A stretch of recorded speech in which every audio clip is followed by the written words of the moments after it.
On est dans un contexte extrêmement effervescent au plan politique. Je pense que ce même contexte est en train de bouillir au plan de la question de l'avenir du Québec.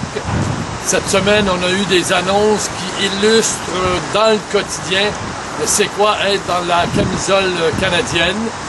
On a vu un secteur industriel majeur au Québec, que sont les chantiers maritimes, littéralement disparaître. Les Québécois, chaque Québécois va contribuer 1800 $ pour que chaque néo-écossais en gagne 26 000, rien que par le transfert des milliards qu'on met de nos impôts dans les bateaux canadiens. Alors que les chantiers maritimes, ça a été pendant un siècle et demi un secteur qui s'est développé au Québec. On peut dire qu'aujourd'hui, c'est mort. Quelques semaines auparavant, il y a eu le pont Champlain de juridiction fédérale, mais c'est toujours sur juridiction fédérale. Ils ne mettront aucune scène là-dedans. On va le payer nous-mêmes pendant 50 ans. C'est ça, être dans la camisole canadienne. C'est deux exemples, mais on pourrait en mettre 50, 100.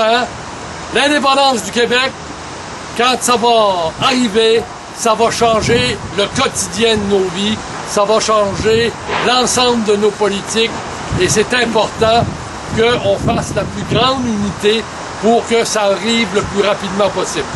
Le Conseil de la souveraineté est une organisation qui permet à toutes les organisations, aux 3 partis politiques qui sont impliqués, qui sont sur le front de l'indépendance du Québec, comme à la société civile, de faire des liens et des passerelles.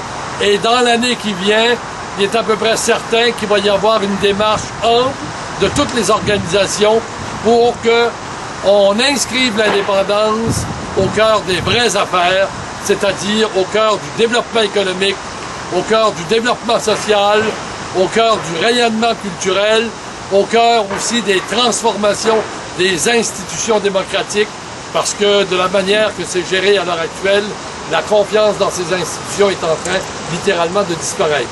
Le 29 octobre, c'est une marche importante pour marquer le coup de l'unité du mouvement indépendantiste du Québec, pour marquer le coup qu'on s'enligne dans un dernier droit pour qu'avant longtemps, le tout soit réglé.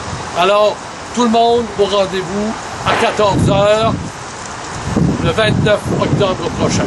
Merci.